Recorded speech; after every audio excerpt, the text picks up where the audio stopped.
이 아침 저와를 하나님의 말씀 예레미야서 17장 5절부터 14절까지의 말씀을 봉독하여 드립니다. 여호와께서 이와 같이 말씀하시느니라. 무릇 사람을 믿으며 육신으로 그의 힘을 삼고 마음이 여호와께 떠난 그 사람은 저주를 받을 것이라. 그는 사막의 떨기나무 같아서 좋은 일이 오는 것을 보지 못하고 광야 간조한 곳 근건한 땅 사람이 살지 않는 땅에 살리라. 그러나 무릇 여호와를 의지하며 여호와를 의뢰하는 그 사람은 복을 받을 것이라. 그는 물가에 심은 나무가 그 뿌리를 강변에 뻗치고 더위가 올지라도 두려워하지 아니하며 그 입이 청청하며 가무는 해에도 걱정이 없고 결실이 그치지 아니함 같으리라. 만물보다 거짓되고 심히 부패한 것은 마음이라. 누가 능히 이를 알리오마는 나 여호와는 심장을 살피며 배부를 시험하고 각각 그의 행위와 그의 행실대로 보응하나니 불의로 치부하는 자는 자고새가 낳지 아니한 알을 품음 같아서 그의 중년에 그것이 떠나겠고 마침내 어리석은 자가 되리라. 영화로운 보좌여 시작하여 높이 계시며 우리의 성소이시며 이스라엘의 소망이신 여호와여 무릇 주를 버리는 자는 다 수치를 당할 것이라. 무릇 여호와를 떠나는 자는 흙에 기록되오리니 이는 생수의 근원이신 여호와를 버림이니이다. 여호와여 주는 나의 찬송이시오니 나를 고치소서. 그리하시면 내가 낫겠나이다. 나를 구원하소서. 그리하시면 내가 구원을 얻으리이다. 아멘. 이 말씀의 축복과 은혜가 저와 여러분 가정과 삶에 함께하게 되기를 예수 이름으로 축복합니다. 우리는 지금 코로나 가운데 있는 데다가 지난주는 태풍이 여기를 지나갔습니다. 태풍이 지나간 날 새벽에 4시 10분쯤 되었는데 부동의 안종무 목사님이 전화를 했어요. 가지고는 차운행 하는겨 이러시더라고요. 이 태풍에 어째 차운행 하겠니까 뭐하니더 이랬어요.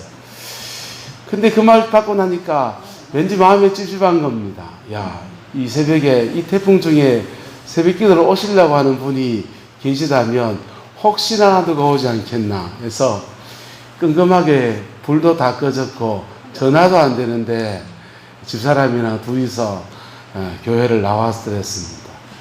나왔더니 칠흑같이 깜깜한데 돌가루가 막 날리더라. 간판이 막 날아다니고 돌가루가 날려서 눈에 막 들어올라 해가지고 차 뒤에 숨었다가 막 그렇게 해서 교회를 왔더랬어요. 와서 보니까 아무도 안 계시대. 그래서 지금까지 이렇게 기도하는데 본당 바깥에 기름 탱크가 넘어지네 쾅 소리가 나는 거예요. 천둥이 치는 줄 알았습니다. 아, 천둥이 치는구나. 그래가지고 번개가 왜 안 치지? 번쩍하는 게 안 보이고 소리만 꽝 나가지고 나가보니까 천둥이 아니고 저 기름 탱크가 밖으로 이렇게 넘어진 거예요. 그걸 이제 일받쳐 세워놓고 아침이 되어서 화분 몇 개 깨진 거 주워 담고 정리를 하고 성도들 가정을 이래 돌아보는데 저기 삼정바닷가는 완전히 절단 놔두만. 그래서 오월순 지사님 댁에 갔더니 주무시는지 문을 아무리 뜯어도 대답도 하지 않고 바깥에 보니까 멀쩡하길래 괜찮구나 싶어서 한차장 권사님 집에 이래 갔더니 장독대가 다 깨져가지고 그걸 정리하고 계시고 이 정도 피해면 그 정도면 약하다 이랬는데 오숙 권사님 내 밭에 가봤더니 하우스가 완전히 다 내려앉아가지고 권사님 마음이 몹시 상했겠다. 저거 어떻게 복구하나.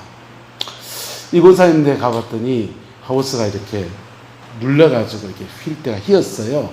주저앉아서 새로 해야 된다 그러고 최경희 권사님 내는 오징어 말린 창고에 지붕이 이렇게 손상이 있어서 그것도 보수를 해야 된다 그러고 크고 작은 소식들이 이렇게 많이 들려옵니다. 그보다 더 심한 거는 나락들에 전부 다 이게 제가 새벽에 나오면서 보니까 이렇게 흘러내려 물기를 이렇게 맞게 되잖아요. 맞다 보니까 소금기가 먹어 있더라고요. 소금기가 먹은 태풍 바람이 지나가니까 산에 있는 나무나 풀이나 이파리나 이파리는 다 타가지고 새까맣게 타서 깻잎 하나 남은 게 없고 그리고 저게 나락밭에 지금 떨어져서 나락이 아직 안 익어야 되는데 벌써 이렇게 지금 익어가고 있는, 알도 연결지 않은 채 그냥 이렇게 변해가는 그런 현실 속에 우리는 있습니다. 엎친데 덮친 격이지요. 또다시 오는 태풍이 다른 나라 지방에는 미안하지만 저래가 거제도로 해서 저래가지고 저 지리산 자락으로 해서 대구로 저렇게 올라간다고, 충청도로 올라간다 해서 우리는 좀 안심해도 되는 거 했더니 요놈이 또 우리도 온다네요. 그래가지고는 대한민국 전체로 보면은 우리 쪽에 오는 게 피해가 덜 할 텐데 당하는 우리는 얼마나 힘든 일입니까? 덮치고 덮치고 또 덮치면은 이거 어떻게 감당해낼까 다들 걱정이 되는 때입니다. 그런데 여러분, 역사를 주관하시는 하나님을 믿을 수 있기를 예수 이름으로 축복합니다. 하나님께서 우리에게 거듭된 고난들을 허락하실 때 우리가 무슨 죄를 지어서 고난이 오면 그거는 회개하라는 거예요. 뭐 하라는 거라고요? 회개하라는 겁니다. 그래서 회개하라는 고난은 돈 문제를 해결해야 되면 무슨 문제 터질까요? 이상합니다. 짝으로 돈 문제가 터져요. 사람과의 관계에서 문제가 생겼고 회개해야 된다면 인간관계의 문제가 터져요. 이 거울처럼 우리가 회개해야 될 제목과 내가 벌어지는 상황의 문제가 짝으로 맞아지게 돼 있어요. 대부분. 그런데 까닭 없는 문제들이 옵니다. 까닭 없는 어려움들이 오는 것은 따라합시다. 훈련입니다.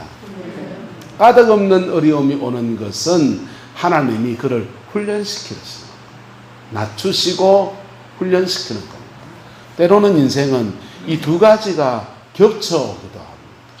훈련과 죄에 대한 징벌의 성격이 같이 섞여서 오기도 합니다. 어쨌든 잘 모르겠거든 하나님 앞에 깊이 나가시기를 축복합니다. 그러면 주님이 말씀해 주십니다. 그리고 그 말씀 안에서 하나님의 위대한 뜻과 계획을 우리에게 열어주시는 겁니다. 오늘 성경의 말씀은 이스라엘 백성이 바벨론 땅에 끌려가기 직전에, 흩어지기 직전에 예레미야를 통해서 주신 말씀입니다. 이 말씀에 두 종류의 사람을 빗대어서 말합니다. 저주받은 사람과 복을 받는 사람에 대해서 말합니다.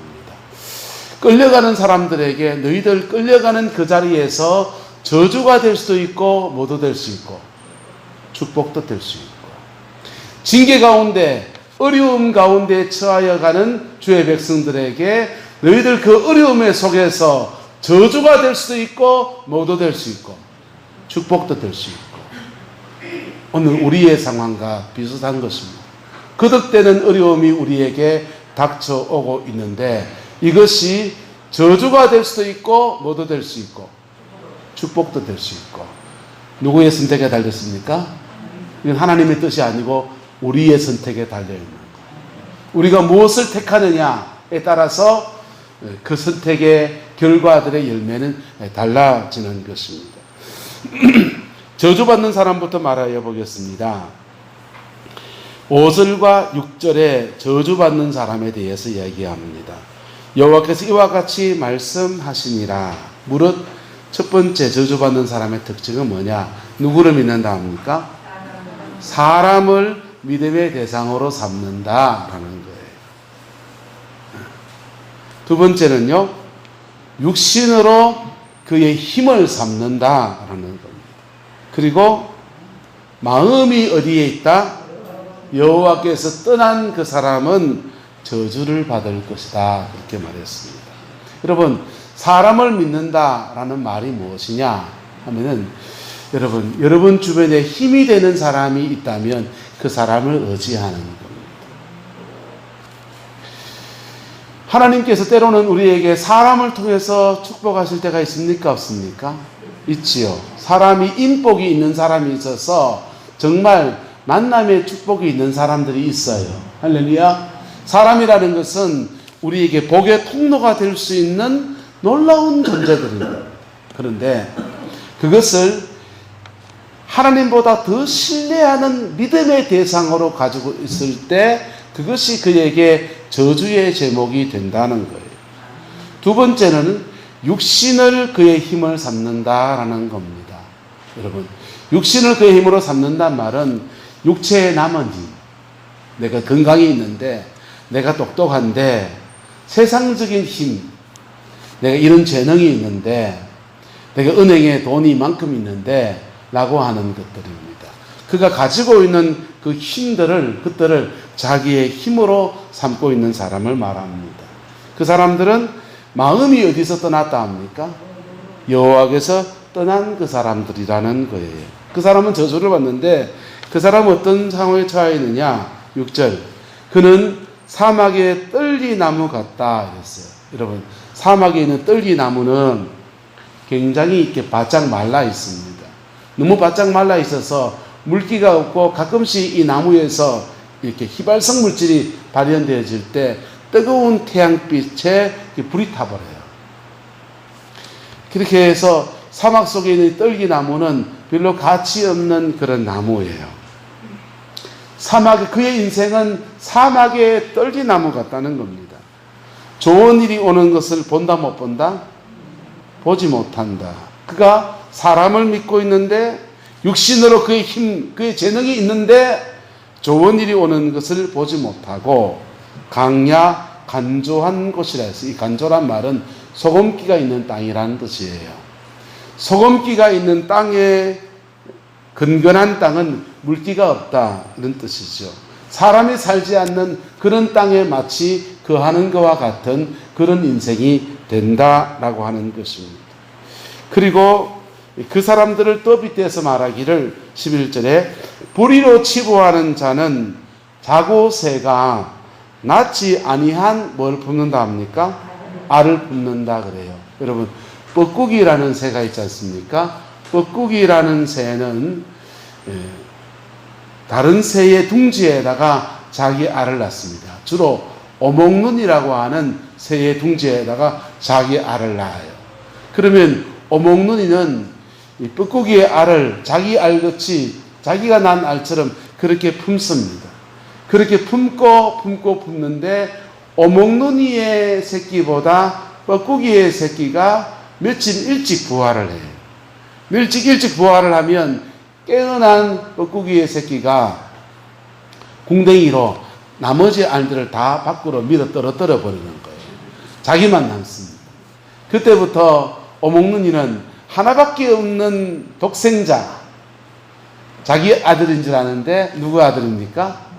뻐꾸기 새끼를 지 새끼처럼 그렇게 먹입니다.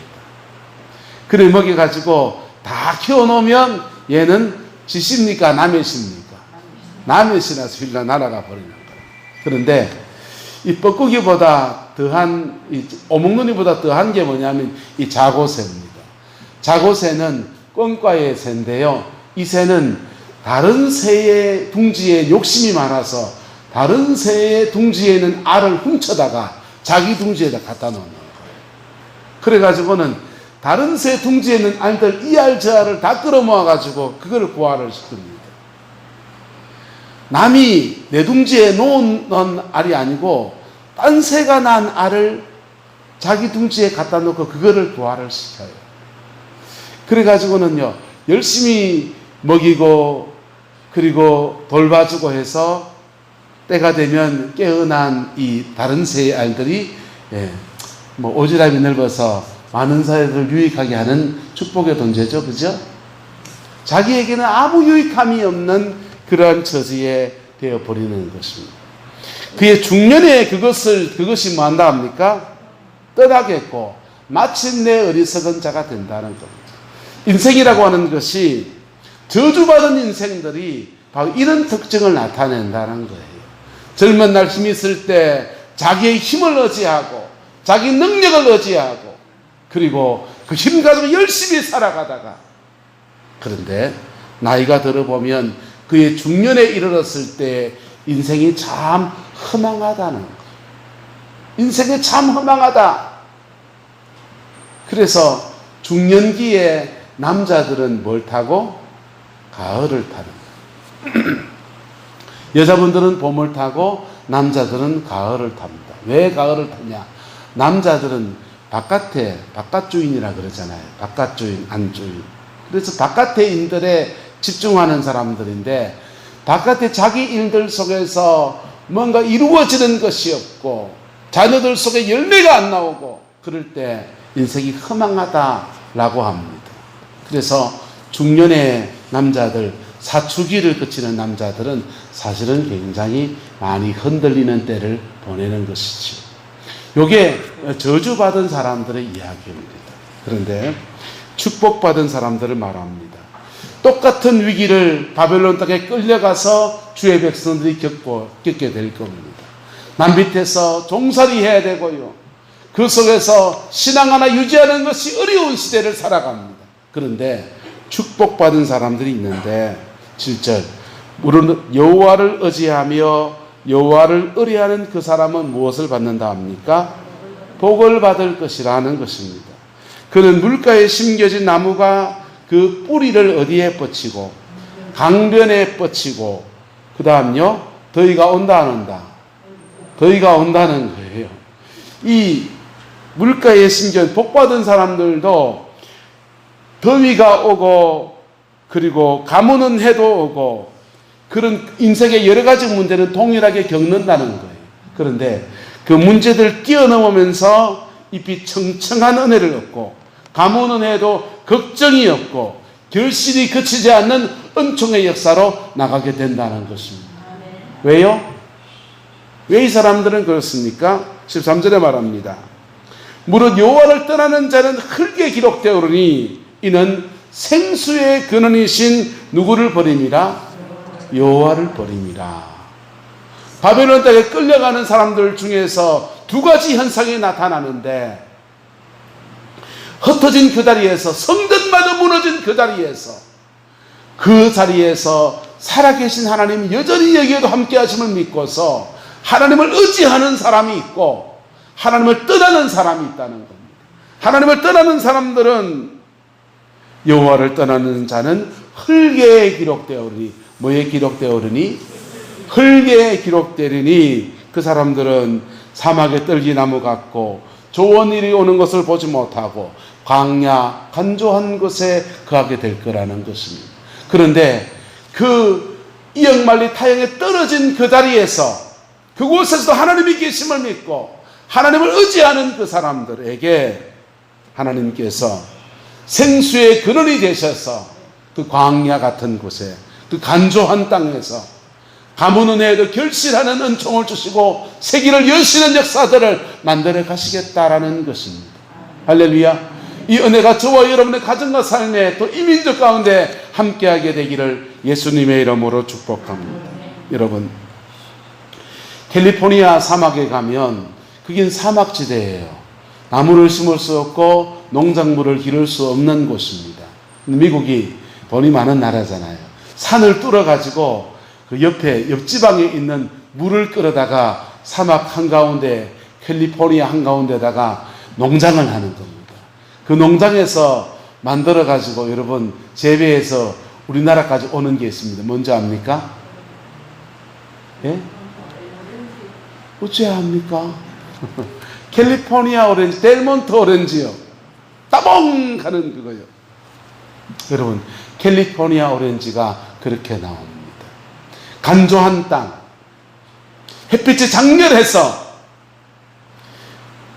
어떤 벌레나 해충도 없는데 생명체가 없을 것 같은 그곳에서 물을 끌어다가 생명수를 공급했더니 거기서 옥토를 만들어서 농사를 짓는데 일조량이 많으니까 당도가 굉장히 높은 오렌지가 나오는 거예요. 할렐루야. 여러분, 우리는 사막 같은 여정을 앞으로 걸어갈지 몰라요. 앞으로 무슨 일이 펼쳐질지 우리는 잘 모릅니다. 장로님 기도하신 대로 우리는 코로나19 시대로 다시 그전의 시대로 되돌아가서 다시 모든 성도가 같이 밥 먹고 교제하고 그렇게 예배드리는 그날이 오기를 바라지만은 그날이 안 올 수도 있어요. 이렇게 마스크 끼고 예배드리다가 심지어 이 건물도 다 없어져 버리고 각자 바벨론 땅에 이스라엘에서 끌려가서 각자 도생해야 되는 것처럼 자기 신앙 자기가 지키면서 그렇게 예배해야 되는 그런 상황으로 갈지도 몰라요. 왜냐하면 역사의 시계가 마지막 때를 향해 가기 때문에 그래요. 마지막 때는요, 초대교회 때하고 거의 비슷할 겁니다. 초대교회 때 제대로 예배칠 수 없이 그들은 흩어지는 사람이 되어서 각자 그곳에서 심겨진 그 자리에서, 흩어진 그 자리에서 그들 스스로 교회가 되어야 되고, 그들 스스로 예배해야 되고, 누가 신앙의 지도를 해주지 않아도 자기 믿음 지키면서 렘넌트, 남은 자의 인생을 살아야 됐습니다. 그리고 그들이 하나님 앞에 남은 자로 서서 하나님 앞에 섰을 때 하나님이 그들을 통해서 저 로마 제국, 기독교를 핍박하던 로마 제국을 복음화시켜 버렸어요. 그 힘이 얼마나 강력했던지 로마를 무너뜨린 게르만 민족들까지 다 복음화시키면서 유럽 전체를 복음화시키는 역사를 만들어 줬어요. 마지막 때의 시간표는 어떻게 흘러가게 되느냐? 마지막 때의 시간은 교회를 핍박합니다. 하나님 핍박을 허락하세요. 핍박을 허락하시면서 우리가 한없이 하나씩 하나님만 구해야 되는, 하나님만 의지해야 되는 그런 상황으로 막 몰아가십니다. 그러면서요, 영혼은 그리스도의 신부가 되고, 예수님의 신부가, 정결한 신부가 되고, 그리고요, 삶의 자리에서는 하나님이 기적같이 공급하시는 역사들을 경험해 가면서 하나님 앞에 복되게 세워지는 거예요. 그 사람들이 세워지면 그들을 통해서 하나님은 천년왕국을 열어버리는 거예요. 그게 마지막 때의 하나님의 시간표예요. 그때가 지금인지 앞으로 좀 더 시간이 있는지 전 잘 모르겠어요. 얼마나 시간이 있는지 그건 몰라요. 어쨌든 우리는 지금 신앙에 많은 위협을 받고 있습니다. 어떤 사람들은 예배당에서 모여서 예배하는 게 예배지 비대면으로 예배하는 게 무슨 예배냐, 믿음 없는 것들이다 하면서 그렇게 인터넷에서 댓글을 달기도 합니다. 여러분, 그분들은 무슨 마음이냐? 한국 교회가 70년대 80년대 으쌰으쌰할 때 그 뜨거웠던 그때로 다시 되돌아가고 싶은 거예요. 그때로 다시 되돌아가고 싶어요. 교회에 많이 모여서 예배하고 성령에서 강력하고 교회가 세상 속에서 정말 하나님의 큰 영광을 나타냈던 그런 때, 그때로 되돌아가고 싶으신 거예요. 그런 마음들 때문에 광화문에도 모이시겠지요. 그런데 여러분 따라서 받아들일 거는 받아들여야 합니다. 오늘 현실 속에서 하나님이 허락하신 것들 속에서 받아들여야 될 건 우리가 받아들여야 돼요. 그리고 오늘 속에서 내 믿음을 지켜나가야 합니다. 건물이 아니고 하나님 그분을 의지해야 하는 거예요. 심지어 여기 서 있는 목사가 아니고 하나님 그분을 의지해야 되는 거예요. 여러분, 세상에 믿던 모든 것들이 다 끊어질 그날이 되어도 그때에도 나를 붙잡고 나가시는 그분을 의지해야 되는 겁니다. 그럴 때 하나님께서 그 상황마다 뿌리를 강변에 뻗치고 더위가 올지라도 두려워하지 아니하며 그 잎이 청청하며 가물어 내도 걱정이 없고 흩어진 그 다리에서 무너진 그 더위에서 나름의 인생의 열매, 신앙의 열매를 맺은 역사들을 다시 허락하여 주시는 겁니다. 왜냐하면 생수의 근원은 이 건물이 아니거든요. 하나님 그분이시거든요. 생수의 근원은 여기 있는 목사가 아니거든요. 하나님 그분이시거든요. 생수의 근원, 우리가 의지하는 모든 것들을 다 무너뜨리시고 생수의 근원이신 그분을 의지하게 하시는 은혜를 베푸시는 거예요. 찬송 하나 할까요? 세상에 믿던 모든 것 끊어질 그날 되어도 구주의 의를 힘입어 어여시 앞에 서리라. 주 나의 완성이시니 그 위에 내가 서리라. 그 위에 내가 서리라. 세상에 믿던 모든 것들이 끊어줄 수 있는 거예요. 믿는 도끼에 발등 찍히듯이 내가 믿었던 사람이 배신을 할 수도 있고, 내가 믿었던 재능이 전혀 소용이 없을 수 있고, 은행에 넣는 모든 적금들이 아무 소용이 없을 수 있는 그런 상황이 펼쳐질 수 있다는 거예요.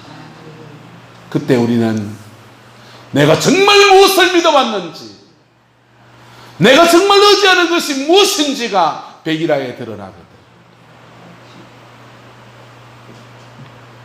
여러분 정말 하나님을 의지하십니까? 하나님을 의지하는 자에게는 이런 축복을 말합니다. 그런데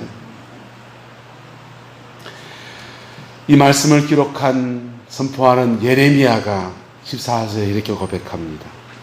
여호와여, 주는 나의 찬송이시니 나를 모아소서 고치소서. 사람 의지하는 것 누구한테도 있다. 이 말씀 전하는 예레미야 속에도 있는 거예요. 그의 재능을 의지하는 것이 누구한테도 있다고요? 예레미야 속에도 있는 거예요. 여기 설교하고 있는 원주희 목사에게도 없을까요? 저도 있어요. 저도 있다고요. 육신으로 그의 힘을 삼는 것 제게는 없을까요? 이건 인간의 본성이거든요. 인간의 본능이에요. 그래서 누구나 다 자연적인 상황 안에서는 그의 힘을 의지하고 사람을 의지하고 그에게 이미 주셨던 나는 이런 재능이 있는데 이런 재주가 있는데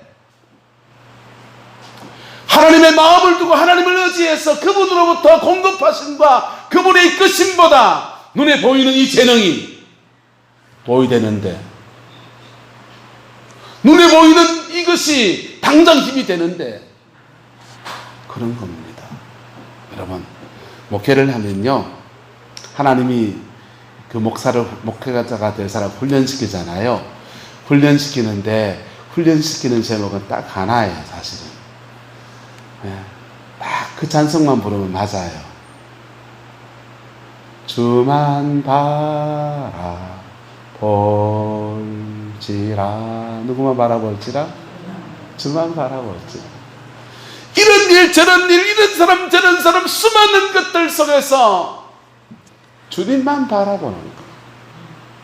사도 바울은 말합니다. 그가 풍부에 처할 줄도 알고 비천에 처할 줄도 아는 일체의 비결을 배웠다고 했는데요. 여러분, 믿음 생활하는 중에 비천에 처하는 것들은 비천에 처해서 그 속에서 하나님 공급하여 주세요, 돈 보내주세요, 건강 허락해 주세요. 이 비천에 처한 듯 낮은 데 처해서 그 차가 올라가는 거는요, 인생 재밌습니다. 좀 힘들어서 그렇지. 그런데요, 풍부에 처했을 때 그의 믿음과 주를 바라본다고 하는 것은 사실은 이 풍부에 처한 것에서 사람들이 하나님 앞에 서 있는 것은 대단히 어려운 일입니다. 풍부에 처했을 때도 주만 바라보는 이 중심을 가지고 있는 사람이 그렇게 많지는 않습니다. 성경에 보면은 요셉 같은 사람이 풍부에 처했는데도 주를 바라보는 모습이 나와요. 맞아요, 안 맞아요?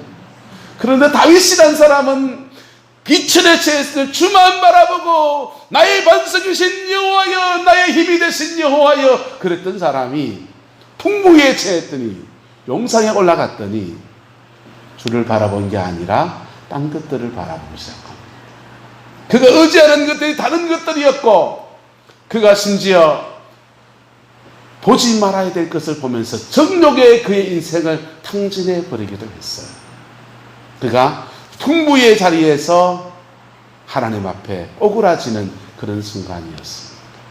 한국교회는 60년대, 50년대, 60년대 전쟁의 잿더미 위에서 가난에 처해 비천에 처한 중에 주를 바라보는 여정 가운데 이만큼 일구어 놓았어요. 할렐루야. 하나님의 분명한 축복입니다. 그런데 1988년도를 기점으로 해서 국민소득이 $10,000가 됐습니다. 국민소득이 $10,000가 되면서 기도로 해결해야 될 수많은 일들을 은행 통장 가지고 해결하기 시작했어요. 전날에 가난할 때는 의료보험이 어디 있었습니까? 의료보험이. 저는 아버지가 선생님이어서 교직원 의료보험이 있었습니다. 근데 의료보험 카드에 보면은 제 이름으로 어느 날 병원에 갔다 온 기록이 막 있는 겁니다. 아버지 이건 뭐예요? 전 갔다 온 적 없는데. 너 사촌 희 갔다 왔다.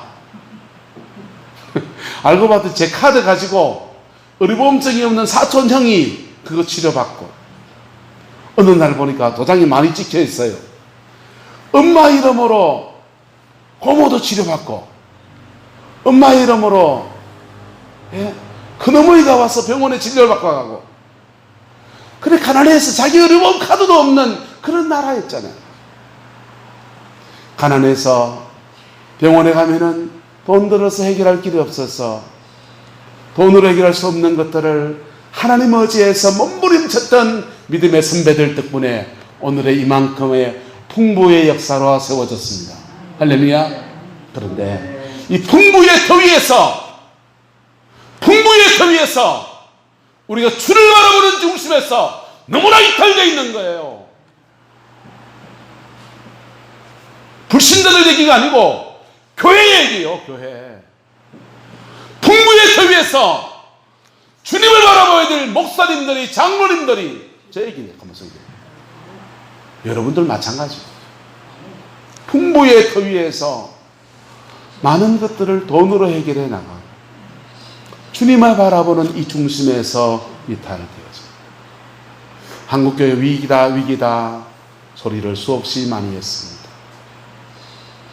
그 소리, 위기다 소리를 들었던 게 10년이 넘어갔습니다. 근데 별 뾰족한 세책 없이 계속 흘러갔어요. 연세 많은 목사님들 만나면 늘 이런 얘기 하세요. 아이고, 원목사, 목회 어떻게 할래? 우리 때는 이제 그래도 나았대. 너희는 이제 큰일 났다. 왜요? 야야, 우리는 그래도 야야, 그냥 굳은 땅에 못 심는 거라면은 너희는 콘크리트에 못 심는 시대가 될 거다. 말씀 전하는데 콘크리트에 심어야 됩니까? 부들부들한 좋은 땅에 심어야 됩니까? 좋은 땅에 심어야 돼. 좋은 땅은 고사하고, 이 선배님들은 그냥 굳은 땅에서 꽃갱이질 해가면서 심었는데, 우리 때는 콘크리트에다 심어야 된다. 콘크리트 심어보세요. 망치로 다 깨가지고 그거 다 걷어내고 흙 만드는데 온갖 에너지 다 써야 되죠. 그런 시대가 될 거라. 정말 목회를 해보니까, 담임 목회를 하니까, 부목사 때는 그거 몰랐어요. 담임 목회를 해보니까 정말 절절히 와닿습니다. 이 상황을 어떻게 극복해낼 수 있을까? 이 상황을 어떻게 반전해낼 수 있을까? 고민하면서 대책 없이 흘러가고, 저도 그 물결 속에서 흘러가는 속에 있는 중인데, 어느 날 갑자기 코로나가 터져서 모든 사람들이 지금 위기 상황 속에 들어가 있습니다. 우리가 걱정하는 것 여러 가지 있습니다. 이 상황에서 신앙을 지켜낼 수 있을까 고민하는 분들은, 그분들 걱정할 필요 없어요.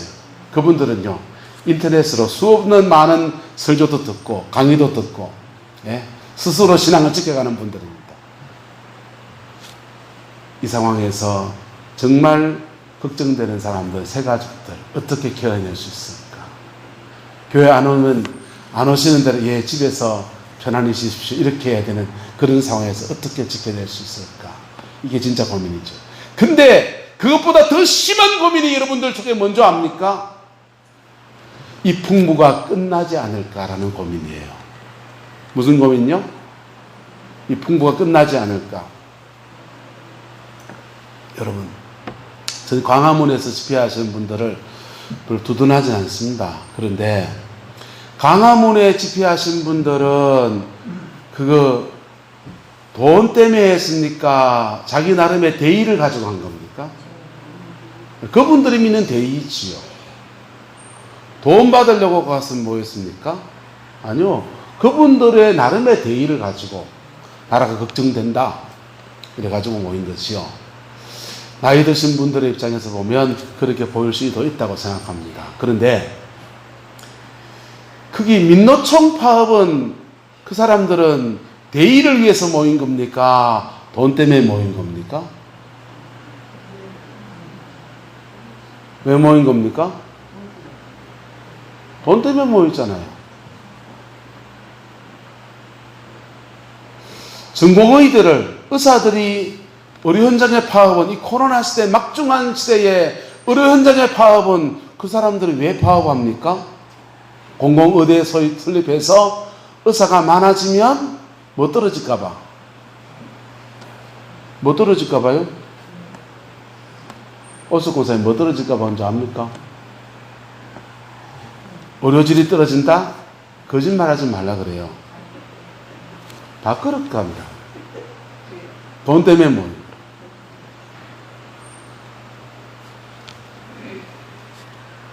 여러분, 그런데 의사들의 파업은 국민들이 뭐하다? 관대하죠. 민노총의 파업은 사람들이 뭐합니까? 관대하죠. 왜요? 다 뭐는 중요하다고 생각하니까? 돈은 중요하다고 생각하니까. 뭐는 중요하다고요? 돈은 중요하다고 생각하니까. 여러분, 우리 시대의 가치, 새로운 시대로 나가는 데 대한 가치, 그리고 보수적인 가치와 진보적인 가치 속에서 가치의 충돌을 하는 것들은 그거 방역 연세 드신 분 잘 못해가지고 막 그래가 전세가 퍼진 건 잘못한 일이지요. 그런데 그분들은 적어도 돈 때문에 그 모인 분은 아니라고요. 그런데 우리는 지금 무엇에 증거하고 있느냐? 오늘 성경 말씀대로 무릇 사람을 믿으며 육신으로 그 힘을 삼는 그 사람은 저주를 받을 것이라. 하나님 말고 다른 것들을 의지하는 것들에 대해서 오늘 시대가 얼마나 관대한지요. 우리 또한 그렇게 관대하다고. 예레미야는 비통하는 심정으로 저주받는 자와 축복받는 자를 나누어서 말하고서 14절에 이렇게 고백합니다. 주여 나도 자신이 없나이다. 나를 고쳐주소서. 뭐 하소서? 여러분, 주님만 바라보십니까?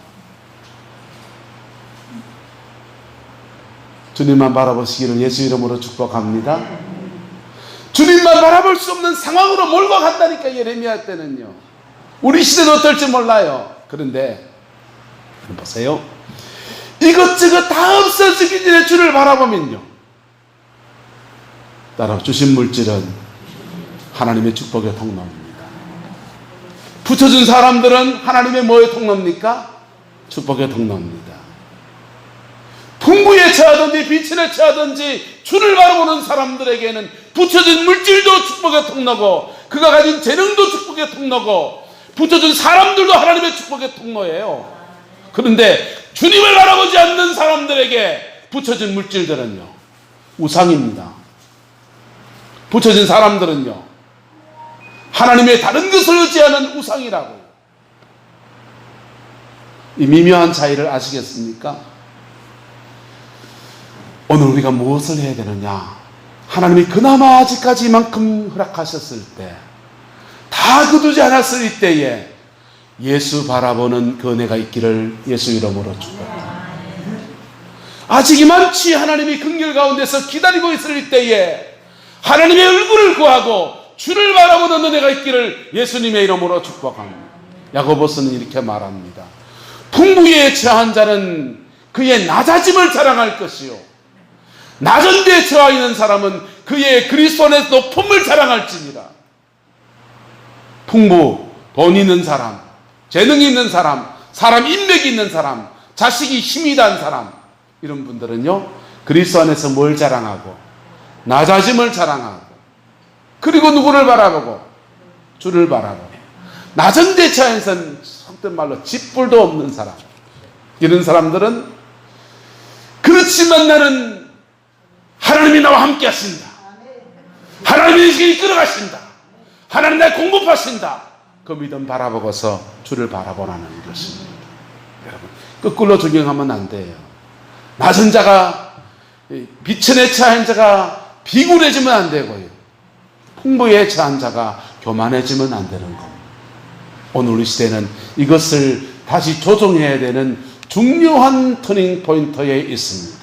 그 조정하면요, 하나님은 그에게 축복하십니다. 물가에 심은 나무가 그 뿌리를 강변에 뻗치며 더위가 올지라도 두려워하지 아니하고 그 잎이 청청하며 가무는 해에도 걱정이 없고 결실이 그치지 아니함 같으리라.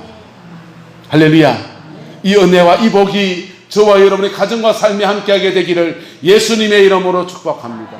이 코로나는 중국 우한 지방에서 발생을 했습니다. 그런데 저 중국이라는 나라가 좀 무지막지하잖아요. 무지막지해서 우한을 통째로 봉쇄했어요. 우한이 그냥 조그마한 도시 아니에요. 경상도 전체 땅덩어리입니다.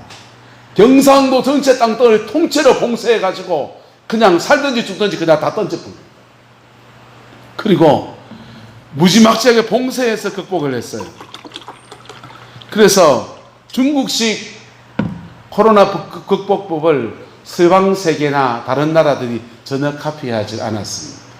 근데 우리나라는 인터넷을 통해서 핸드폰으로 다 사람들 추적해가지고 그것으로 이렇게 코로나를 극복해가는 모델을 내놨습니다. K-방역이라고 하죠. 그런데 어쨌거나 간에 극복해내면 놀라운 역사가 펼쳐지는 거예요. 중국은요, 코로나를 자기식으로 극복해냈습니다. 그리고 난 뒤에 무슨 일이 생기냐. 미국이 계속 경제 압박을 했잖아요. 경제 압박을 하는데 중국 경제가 계속 성장합니다. 왠지 압니까? 공장을 중국에서 빼서 베트남으로 옮기려 했던 것들이 코로나 때문에 다 스톱이 되어버렸어요. 그리고 전 세계가 세계의 공장이라는 중국에다가 다시 물건 주문을 다시 하는 거예요. 마스크 중국산, 뭐도 중국산, 뭐도 중국산. 저도 인터넷 장비 세팅하는데 한국 거로 세팅하려고 하니까 한 40만 원 들어요. 국산으로 세팅하면 그 정도 되고, 중국 거로 세팅했더니 20만 원 안쪽에 세팅이 돼요. 지금 세팅해서 지금 예배 지금 인터넷에 나가고 있습니다. 여러분, 어쨌거나 그래 극복해내면 축복의 역사가 일어나는 겁니다. 저와 여러분의 가정과 삶에도 이 은혜가 부어지게 되기를 예수님의 이름으로 축복합니다. 믿음의 사람들은 그런 무엇으로 이걸 극복해내느냐? 인생의 중요한 문제를 하나님을 의지해서 극복해내야 하는 것입니다. 하나님 그분을 의지하고 있는가? 우리는 날마다 우리에게 물어야 합니다. 한순간에 우리는 하나님이 주신 것들을 의지하는 모습으로 금방 바뀌기가 십상인 게 바로 인생인 거예요. 그래서 예레미야도 주여 나를 고쳐주소서, 나도 그런 사람입니다 라고 고백하고 있는 것입니다. 여러분, 이 말씀 붙들고서 하나님의 축복의 터에 서는 은혜가 있게 되기를 예수님의 이름으로 축복합니다. 생수의 근원은 하나님이십니다.